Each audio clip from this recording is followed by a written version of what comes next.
What up? What's up, guys? It's Bishop here with week 2 of the pre-surgery, post-physical therapy, ACL, MCL, PCL recovery journey.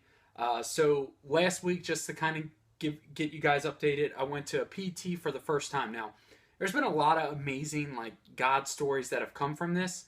So I'm gonna just try to be as quick as I can and elaborate to you guys. So the first I went to one doctor initially.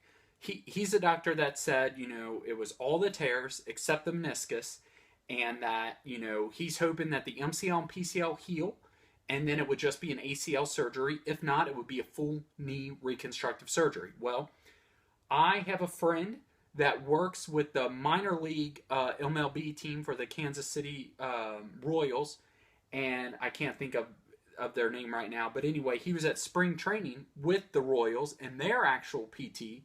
So I actually was able to fax my MRI to him. He connected with the Kansas City Royals, the actual MLB team's PT, who studied under a local doctor here, and a different doctor than the original one that I saw. He recommended I go to him because he works on knee surgeries. He does a lot of them frequently, several surgeries, but knee specifically, for a lot of, known teams. So, crazy enough, he connected with him, the doctor, so the doctor had his nurses call me. So then I got in with him, and he's like, look, I'm hoping we could just get by with an ACL surgery, and hopefully the MCL and PCL will heal. Huge praise. However, when I went to physical therapy for the first time, and this video mainly is going to be showing you guys some steps to do in pre-surgery physical therapy to get some healing, to get the blood flowing, to get some muscles loose. So the problem is they force bent my knee. It was kind of painful. They force bent my knee to 50 degrees. So right now it's in the compression sock. I'm still bedridden. I'll be bedridden until April 11th. I go back for a checkup, but I can still only bend my knee about that much, and it's pretty painful right now. So that's really unfortunate because I was hoping I could bend it more. Anyway, that's just to give you guys that update. So I'm going to be going through physical therapy all this week, and then April 11th I'll do another video. So some quick things, and then we'll get right into some physical therapy steps that they showed me to do Now, remind you, this is all pre-surgery for the ACL tear, MCL tear, PCL tear. And the doctor that I met with, the second one, he goes, oh, by the way, you do have 2 tears in your meniscus. So that's great. So quickly, if you know any friends that are going through something like this, any surgeries to begin with, but specifically ACL, MCL, PCL, I can't stress to you guys enough how much healing and how good it's felt to have support from family and friends. Whether that's them visiting, although that should not be an expectation you have for anybody, but if it's visiting, that's like going above and beyond, right? But even just a card or a simple text message or a phone call or something like that, I want to encourage y'all to reach out to those people, because I'm telling you, from my side, it means a lot. Every text message, every phone call, it really means a lot. Now, I got to hit the button real quick there. Okay. It means a lot to me because of the support, just the support of, hey, you're in my prayers, hey, you're in my thoughts. It's like, wow, it just means a lot. So if you know someone going through it, I encourage you to reach out to them. That's one. Something I learned in PT, you never put ice on skin. It could actually burn. I know that's ironic that a frozen ice pack could burn skin, but you never want to put it directly on skin. That was something I learned during PT.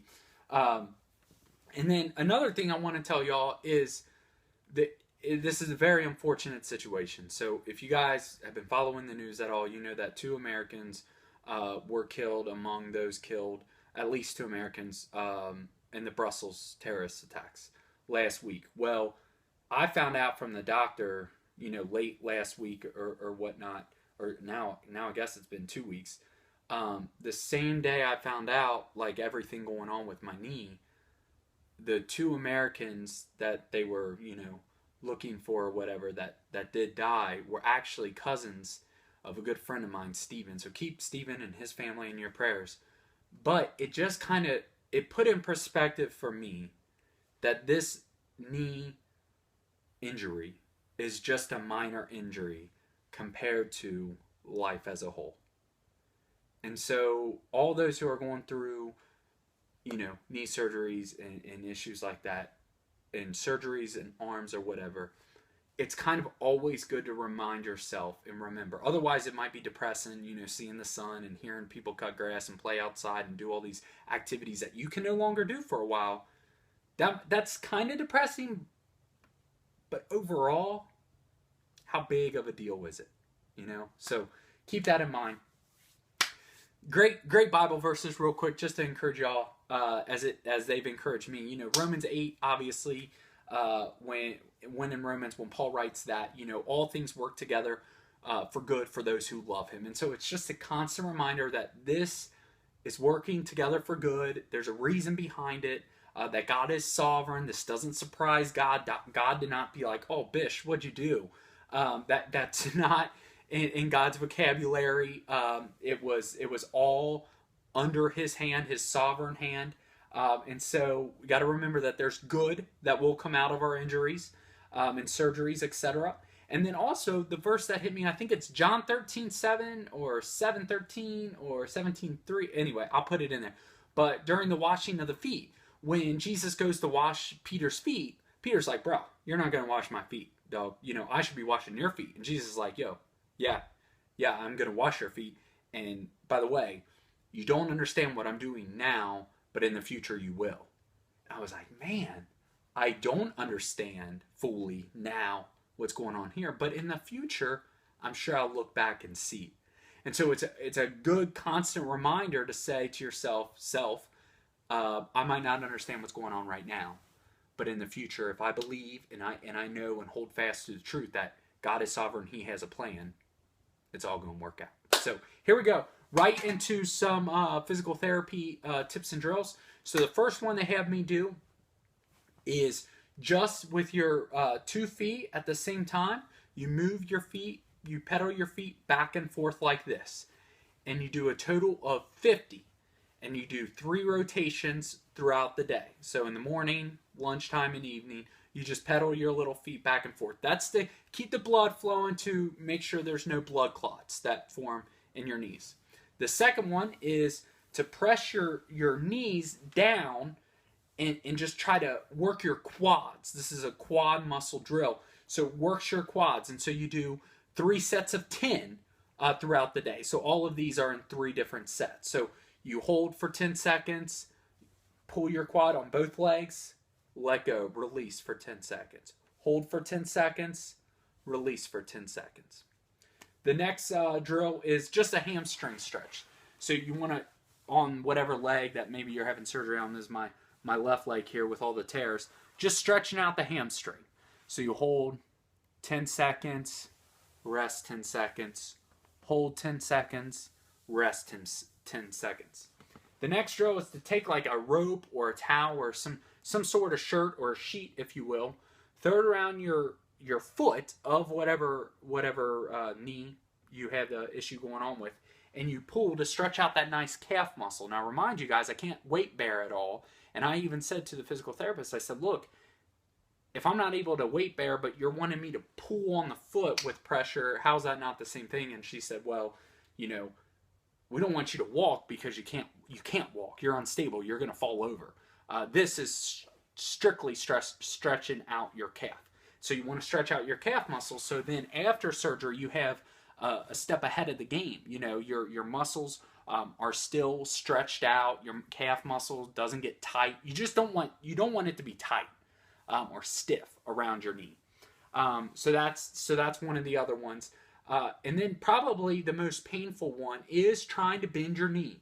And so the first drill she had me do was simply having her at the end of my foot, trying to bring it up and just come to that 90 degrees. That's ultimately the goal before surgery, is 90 degrees. However, by doing it this way, I was very limited, as you can see now.